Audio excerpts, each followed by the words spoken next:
I'm Burt Lancaster.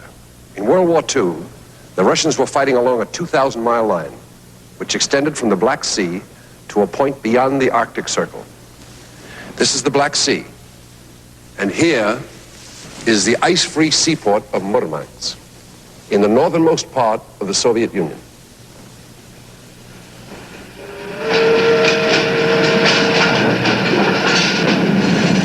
Arms and supplies from the United States and Great Britain came by convoy to this very spot in the harbor of Murmansk. The route of the supply ships, which cut through the Arctic Sea, was so perilous that the seamen on the convoys often called it Death Alley. The convoys, identified by the code initials PQ, were in constant danger from Nazi submarines and planes. The Germans, based on the northern tip of Norway, made daily attacks on the ships. One convoy in particular, the PQ-17, sustained enormous losses. Out of 37 ships, only 13 managed to reach Murmansk. $700 million in cargo went down to the bottom of the Arctic Sea. But the real loss was in human lives.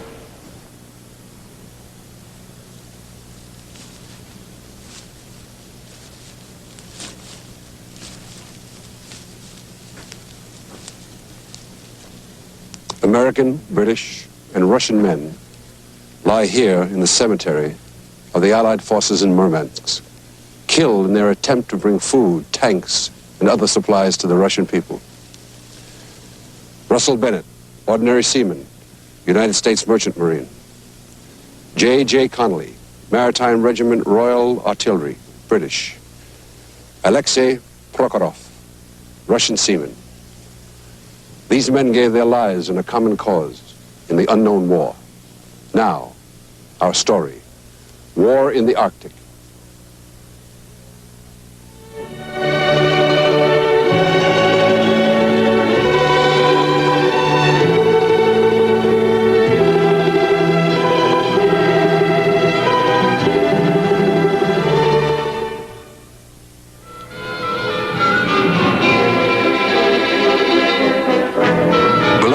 Ice cap of the world lies the Arctic Ocean.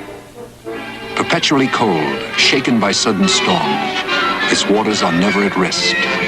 This is the sea road to Russia's northern ports of Murmansk and Archangel, by way of the Barents Sea in the North Atlantic.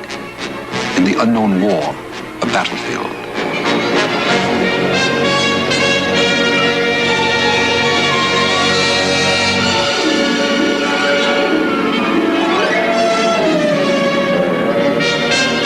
Only the strong moved in these lands of winter. Much of the year, the pack ice encroaches on the sea lanes. Often mist and fog blanket the route.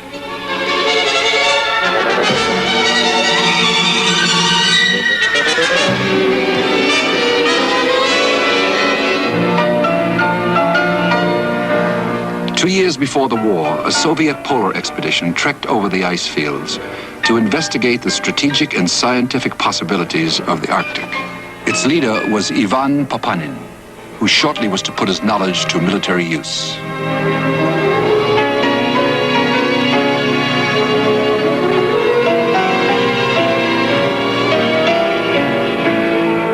Others were on reconnaissance.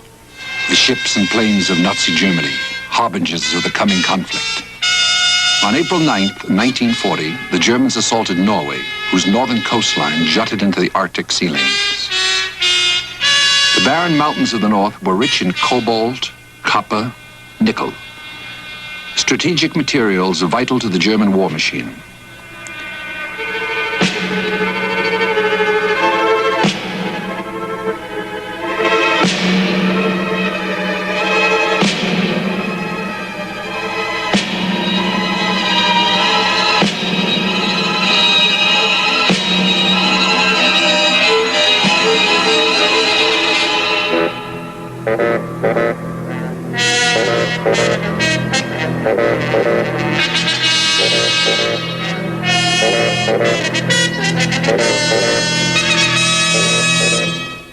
War came to Russia on June 22, 1941.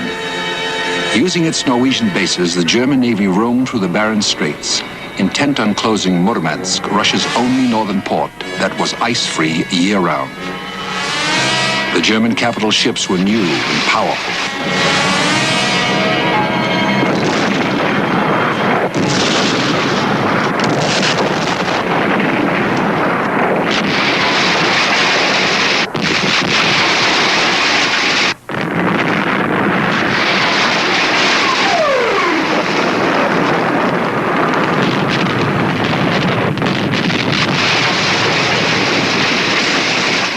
The Soviet shore batteries included one commanded by a Siberian officer called Kosmachov. In the course of the war, Kosmachov's battery was hit by 25,000 large caliber shells and bombs. On the first day of the war, they claimed their first victory. For Kosmachov's battery, it was a long and bitter war.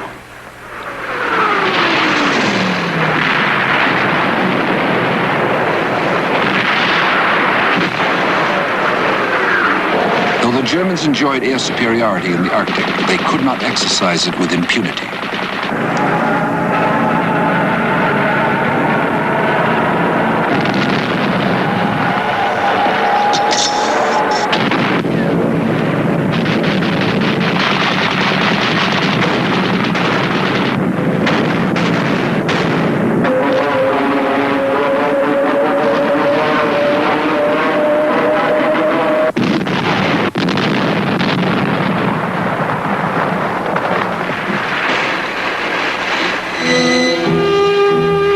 The Soviet Union's Northern Fleet was a new creation.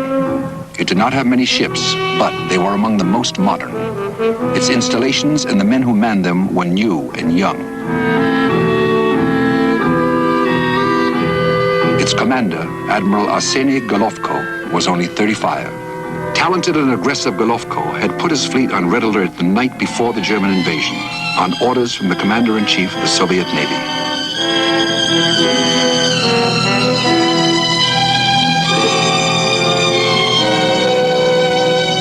The German army's invasion route would cross northern Finland, heading for the White Sea.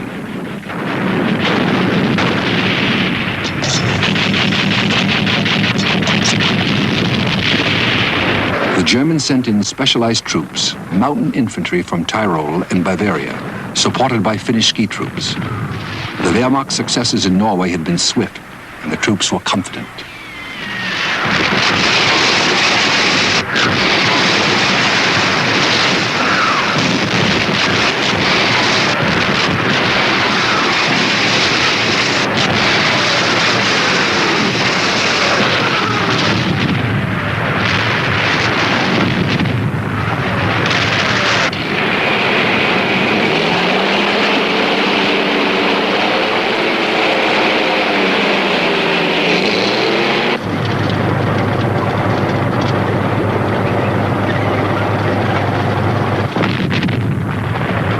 Before long, the familiar marks of the Blitzkrieg began to appear in the Soviet Arctic.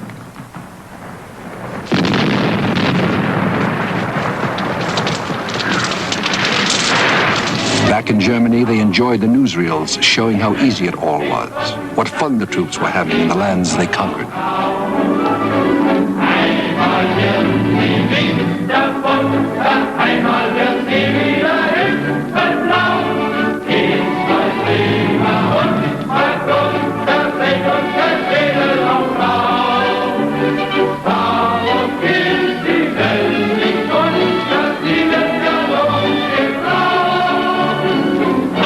They congratulated themselves.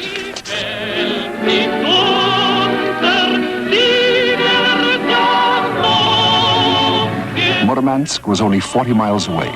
Close Murmansk, and Russia would be cut off from Western aid. The Unknown War will continue in a moment. The mission of the Luftwaffe was to destroy the port city and to deny traffic in and out by sea.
German schedule called for the capture of Murmansk in a month, but only a few Nazis were allowed to set foot in it.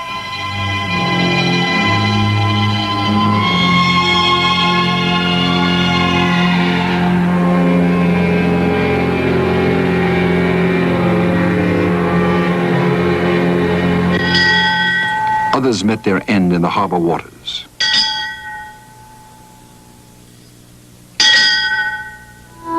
There were lulls in the Arctic War, moments when life seemed almost normal.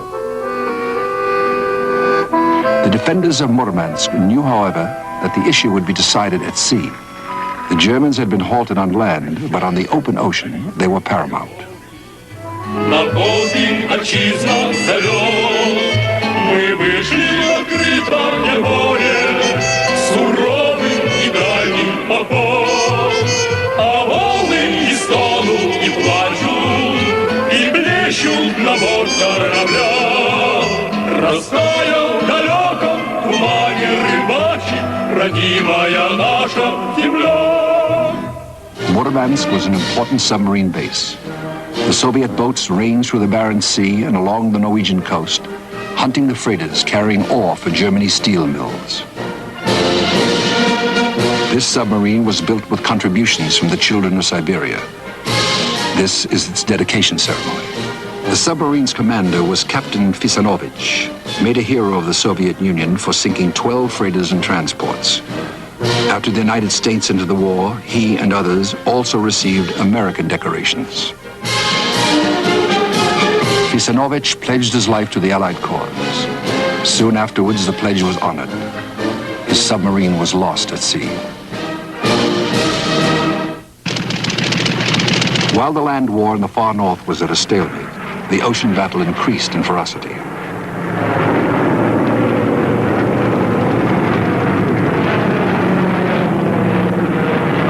The Murmansk route was the corridor through which supplies from America and Britain could come.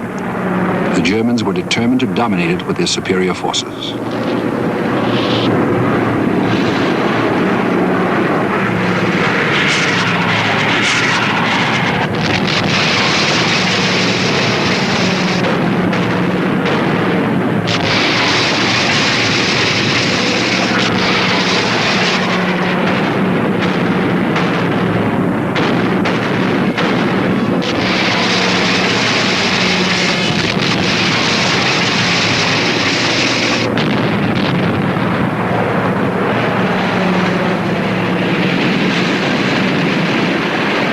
Minefields everywhere to catch whatever eluded the bombers and the warships.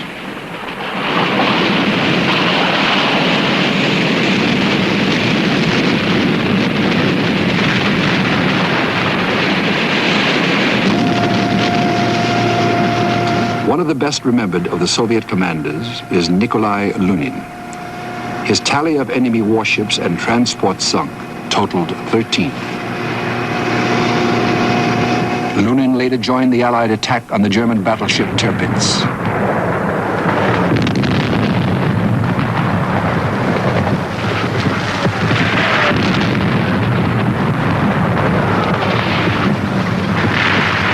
There was a custom when the Soviet subs came home, a one-gun salute for each enemy ship sunk.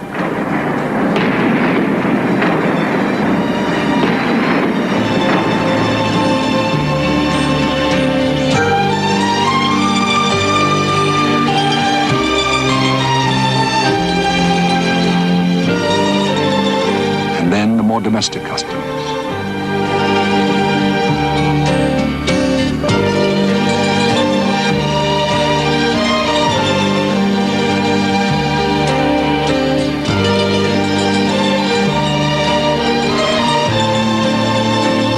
And the congratulations of comrades.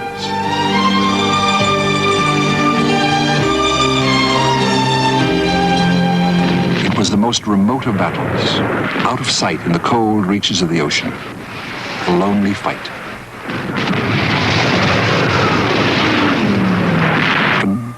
An unknown end. The first winter of the war found the Wehrmacht's northernmost units blocked, frozen to the ground.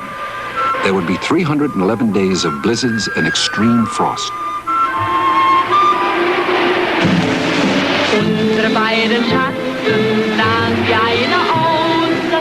durch und tasten, das sah man gleich daraus. Und alle Leute sollen es sehen, wenn wir bei der Laterne stehen, wie einst Lili Marleen, wie einst Lili Marleen.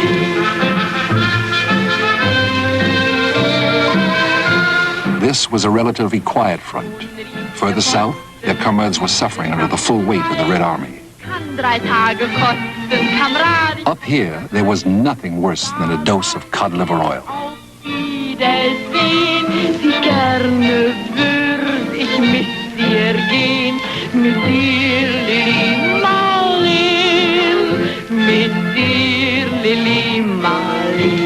They were very far from home in this white wilderness.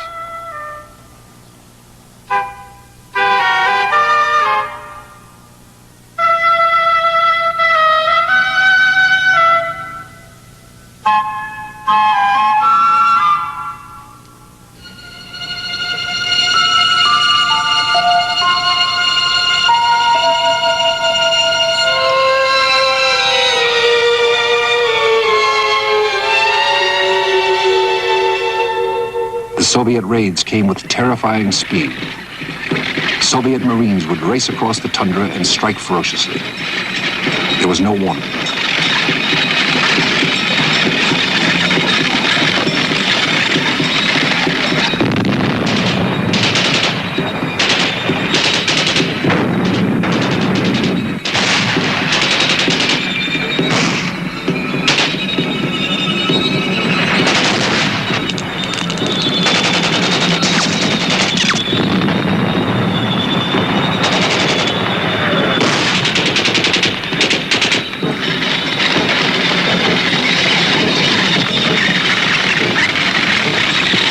The Marines would destroy the supply lines and vanish into the ice fields.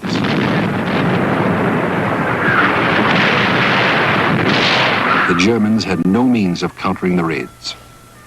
They contented themselves with methodical shelling and occasional armored sallies, but the most they gained was a few settlements and Soviet outposts.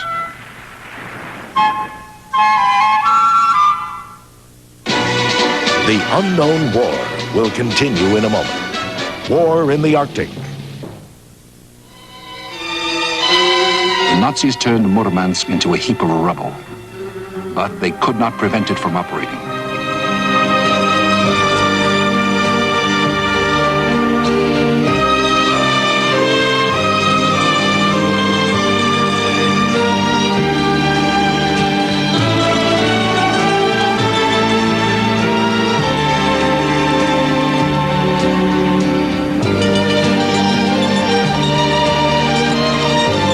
Former Arctic explorer, now Admiral Ivan Papanin, commanded in Murmansk.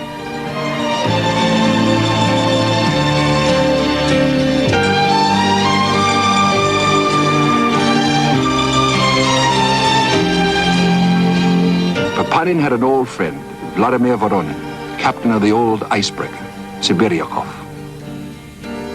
In 1932, Voronin sailed the Sibiryakov on an epic first voyage through the ice of the Northern Sea route, from the Pacific to the Barents Sea.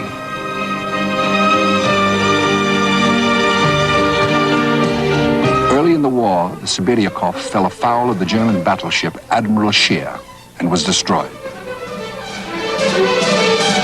German capital ships were concentrated in these northern waters to annihilate the vital convoy.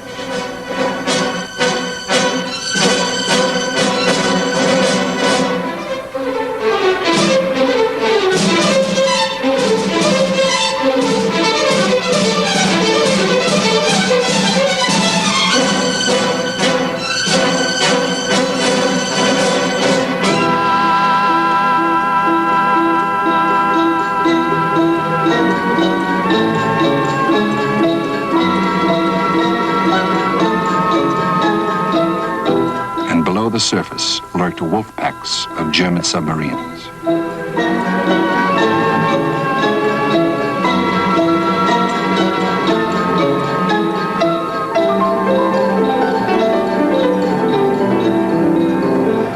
Inshore, small craft of the Soviet fleet attacked the German boats. With half of her industrial capacity moved to the east and not yet in full production, and her armies hard-pressed, the Soviet Union needed all the help she could get. Much of that help must sail the Nazi gauntlet, deployed across the North Atlantic. It was a high-risk venture.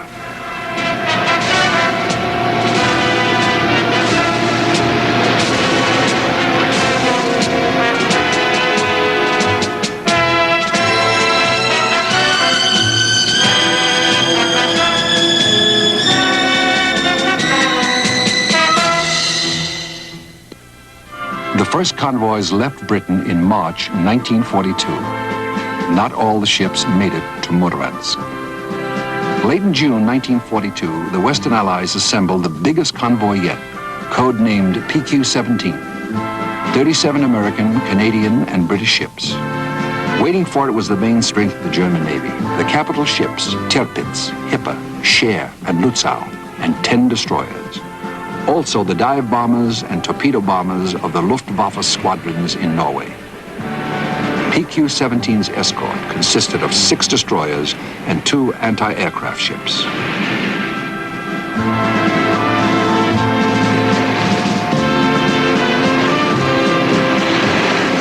It was a voyage of 10 to 14 days with air cover only at the beginning and at the end.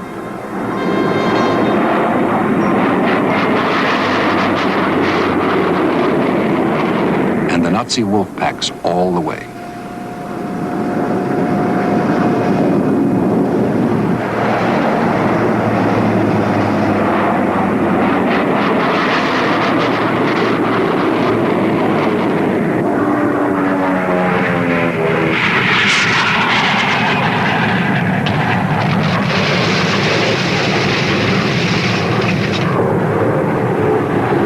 To July 4th, PQ-17 lost only 1 ship.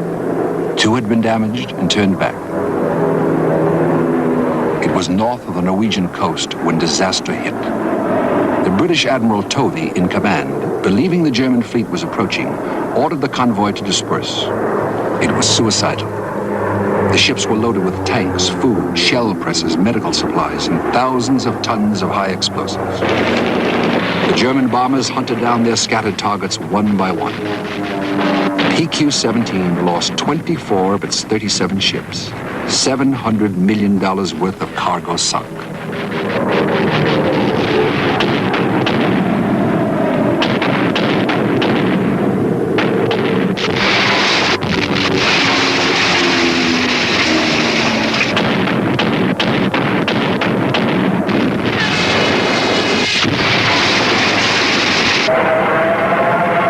Soviets did what they could to help, shepherding the surviving vessels of PQ-17 into Murmansk. But Churchill, deeming the losses intolerable, suspended the convoys. They were not resumed until September 1942, when the days grew shorter. PQ-18 was sent out, a total of 40 ships.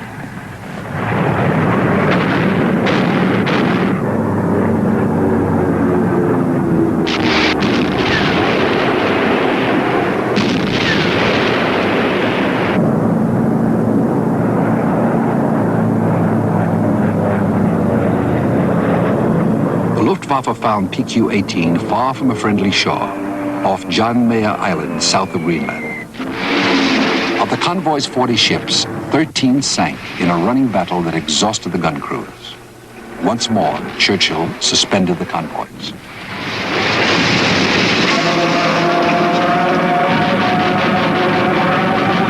Some small convoys, a handful of ships, were sent out that winter, reaching Archangel and Murmansk in relative safety.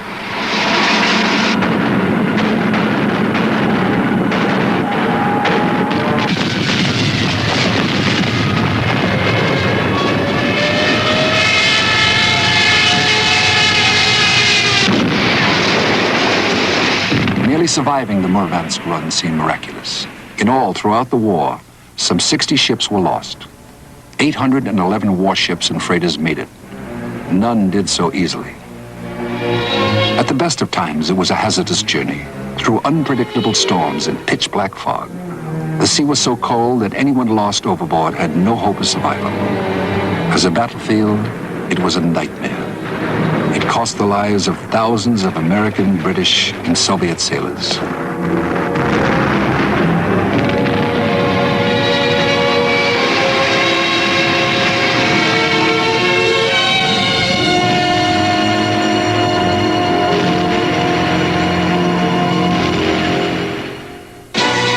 The Unknown War will continue in a moment.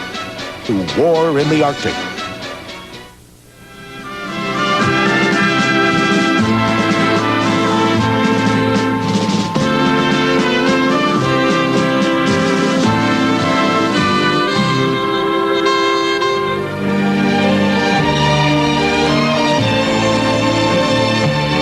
A massive material poured into Murmansk, over $15 billion worth in the United States, Britain, and Canada.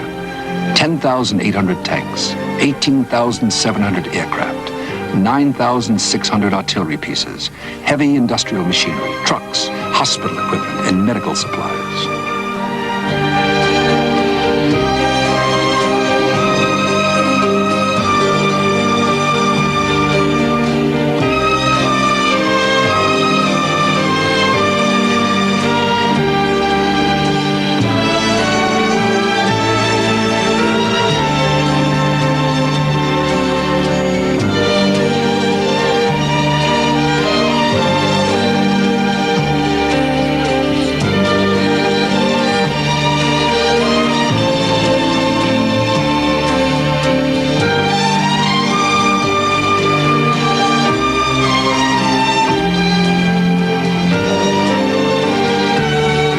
Special gift, an American destroyer ready for action.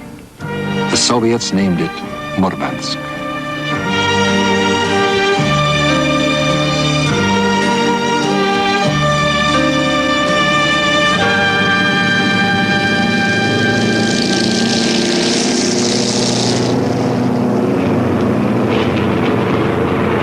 Many planes came in by a different route, ferried by Soviet pilots. Headed by the polar ace, Ilya Mazuruk, now a retired Air Force general.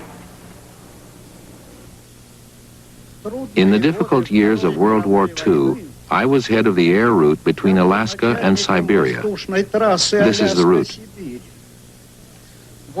We received Airacobras and other planes from Allied America. American pilots brought them from the plants to Fairbanks. And from Fairbanks, the aircraft were taken over by our flyers. They went from Fairbanks to Nome, through the Bering Straits, through all of central Chukotka, to Yakutia, and through Siberia to the front.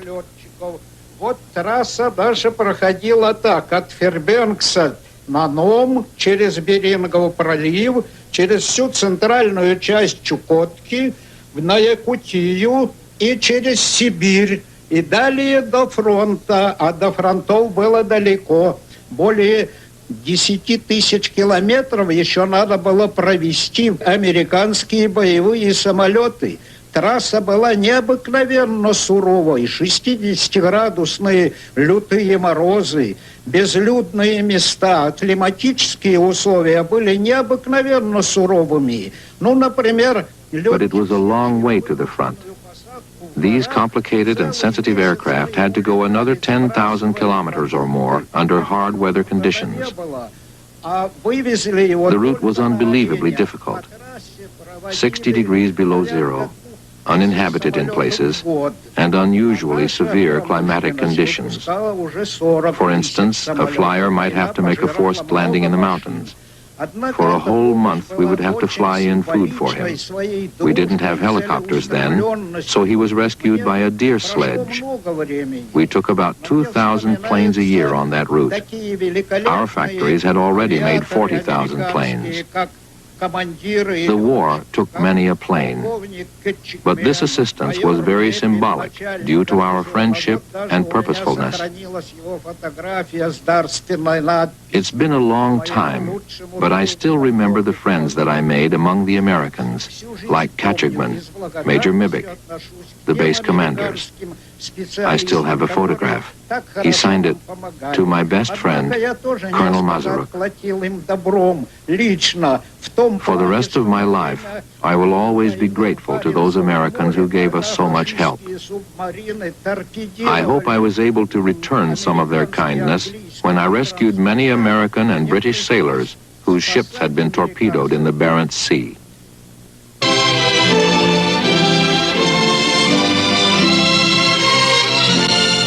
Some of the Allied commanders and diplomats visited Murmansk. Andrei Gromyko, Soviet ambassador to the United States, and Averell Harriman, American ambassador to the Soviet Union.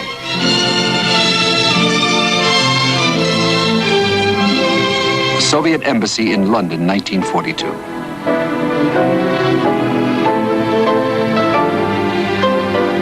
Mrs. Churchill attends a reception with Soviet Ambassador Maisky. Presentation of Soviet decorations to Royal Air Force officers for combat against the common enemy.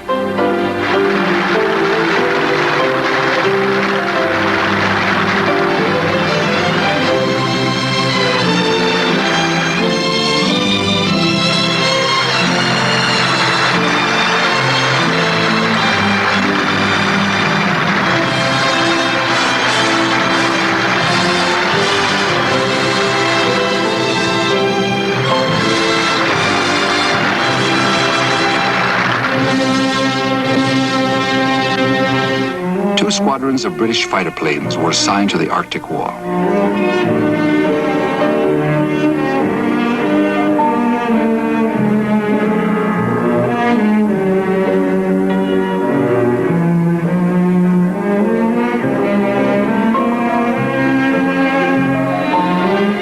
They and their Soviet allies had more than one interest in common.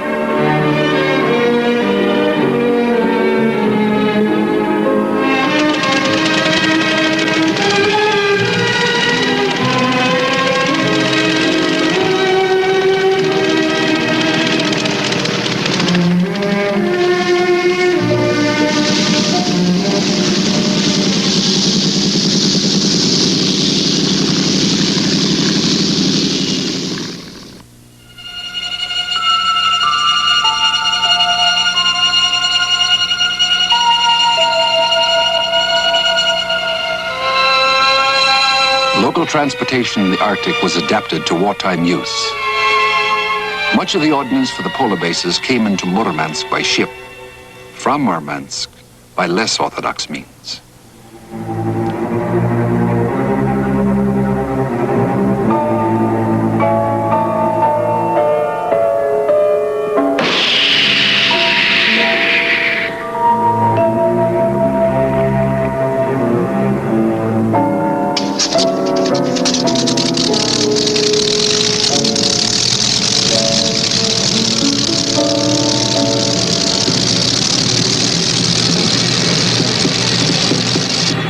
The air war in the Arctic called for special skills. The nature of the terrain and climate made extra demands. Some of the pilots became aces. The most famous of these was Boris Safonov.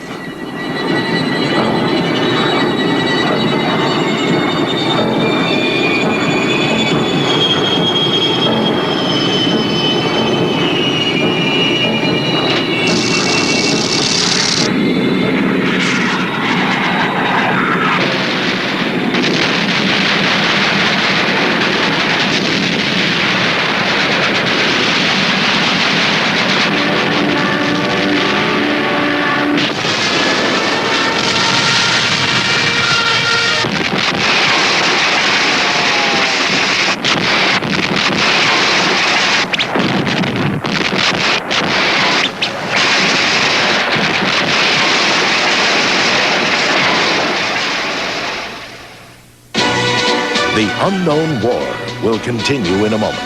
Or in the Arctic.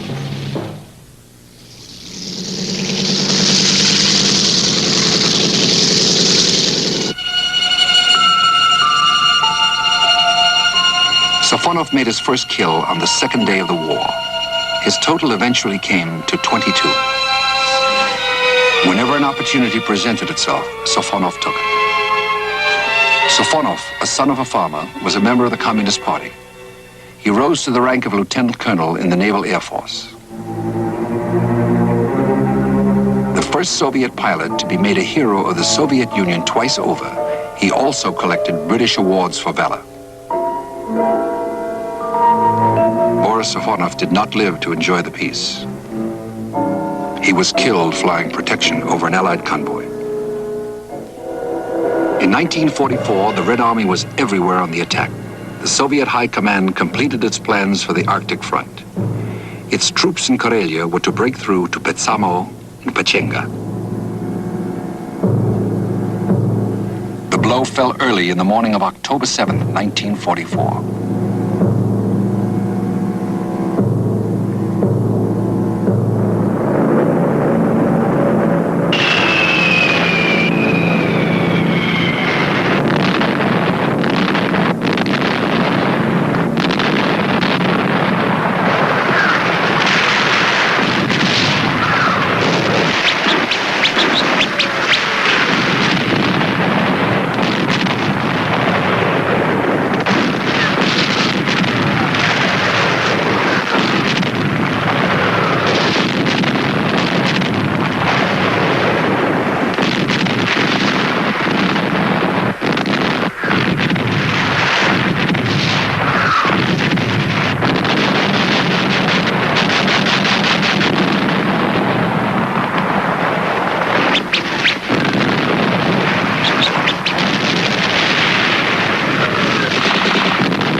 Soviet commander, General Kirill Meretskov, later Marshal Meretskov, wrote, "The same divisions that had blocked the panzers from advancing to Murmansk went into battle.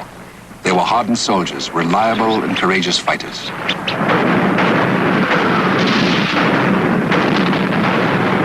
Meretskov continued, "Just a short while before, the Nazis used to surrender only in rare cases.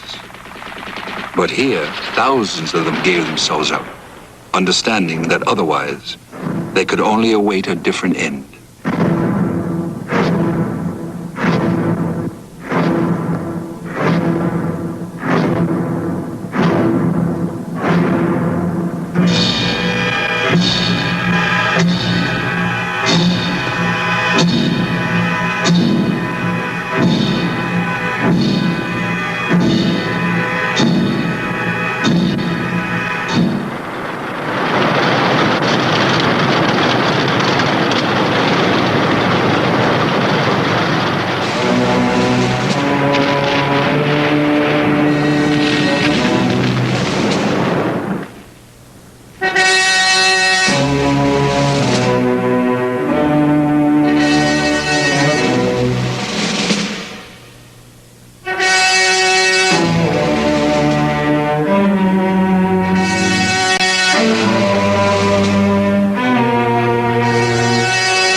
Impossibly hard.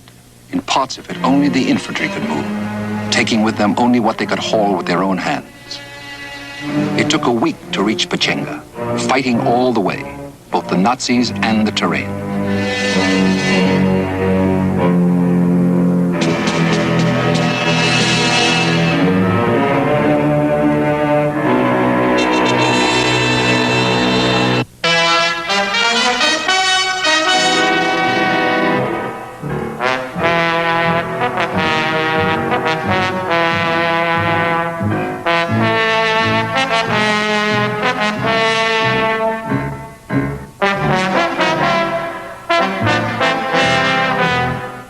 The assault went in on October 14th under the guns of the Arctic Fleet, from the sea and by land.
fighting in the town was bitter, but by next morning, Pechenga had been freed.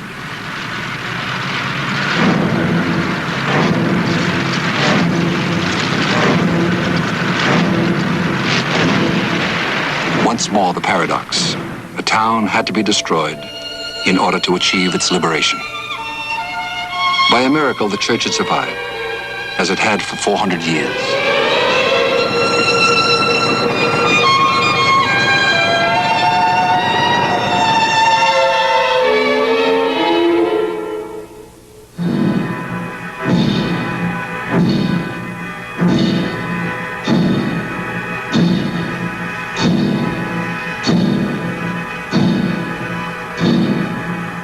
On October 21st, the Karelian army reached the Norwegian frontier.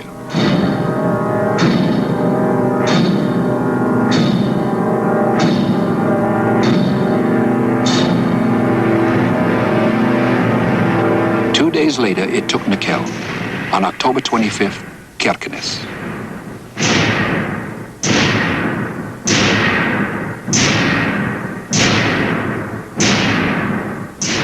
Vengefully, the Germans destroyed everything they could. This was once the biggest nickel mine and smelter in Europe.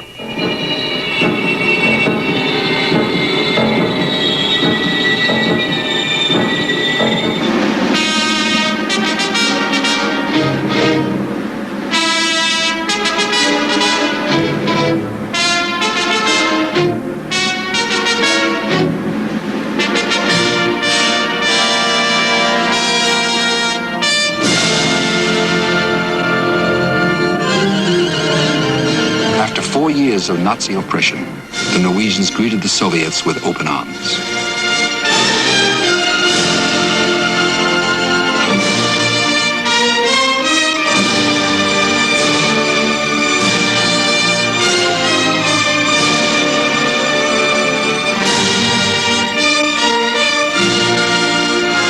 They had fought well themselves, underground, as saboteurs and spies.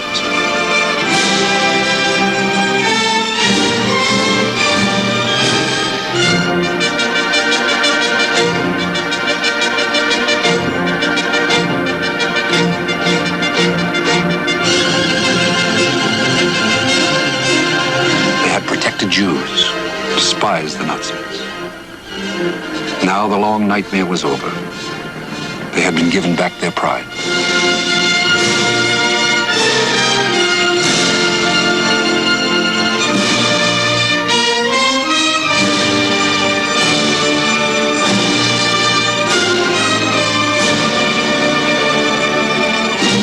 The people of Norway still bring tributes to the monument they built to the soldiers of the Red Army. The many who died furthest north in the Unknown War.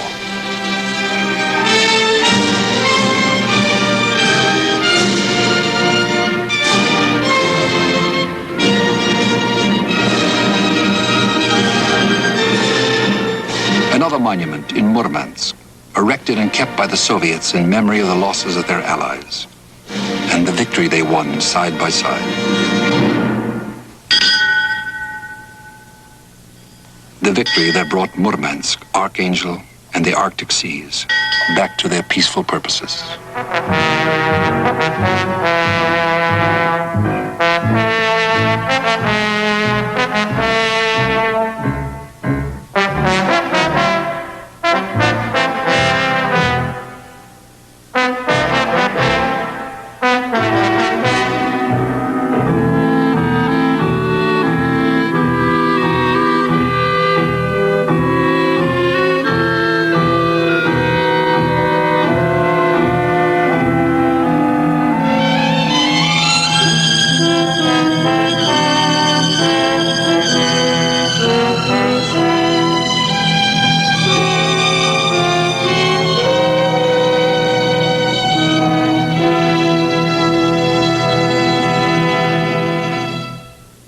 Our next story, War in the Air.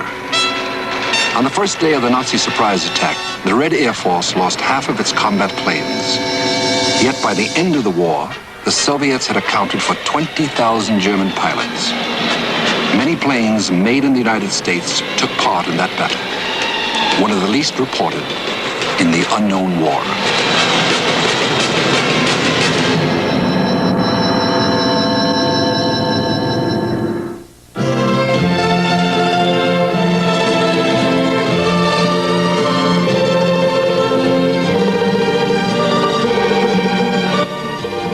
Wednesday, the rigors and determination of military supermen of the skies, the fighter pilot on America at War.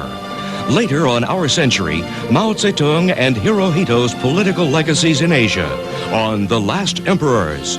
Now stay tuned for Frontiers, next on A&E.